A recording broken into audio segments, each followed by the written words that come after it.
وما كان لمؤمن أن يقتل مؤمنا إلا خطأ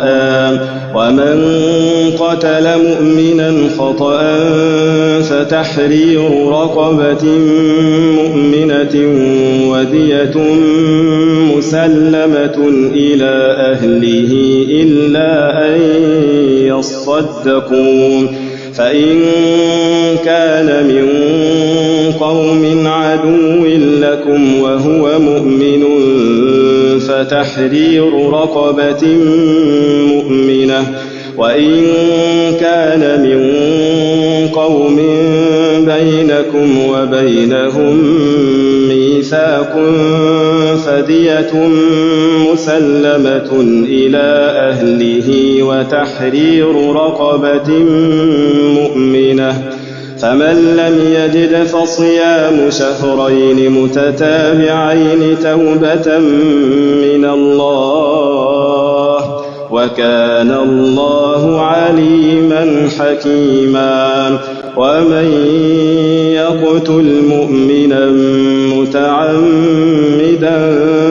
فجزاؤه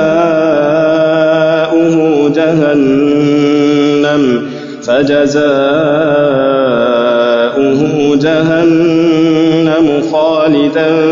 فيها وغضب الله عليه ولعنه وأعد له عذابا عظيما يا أيها الذين آمنوا إذا ضربتم في سبيل الله فتبينوا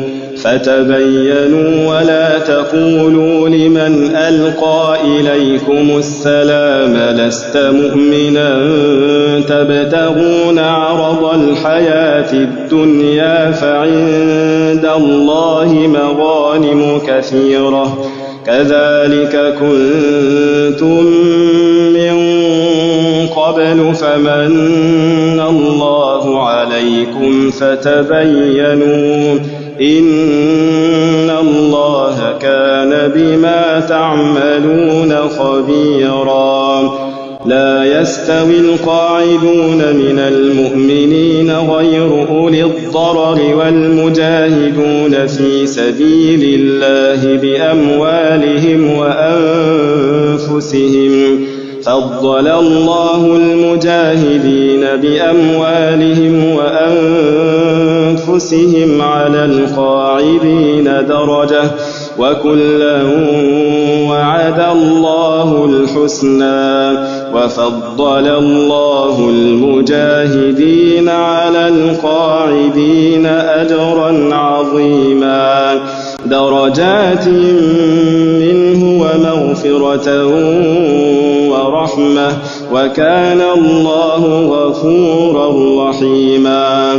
إن الذين توفاهم الملائكة ظالمي أنفسهم قالوا فيم كنتم قالوا كنا مستضعفين في الأرض قالوا ألم تكن أرض الله واسعة فتهاجروا فيها فأولئك مأواهم جهنم وساءت مصيرا إلا المستضعفين من الرجال والنساء والولدان لا يستطيعون حيلة ولا يهتدون سبيلا فأولئك عسى الله أن يعفو عنهم وكان الله عفوا غفورا ومن يهاجر في سبيل الله يجد في الأرض مراغما كثيرا وسعة ومن يخرج من بيته مهاجرا إلى الله ورسوله ثم يدركه الموت فقد وقع أجره على الله وكان الله غفورا رحيما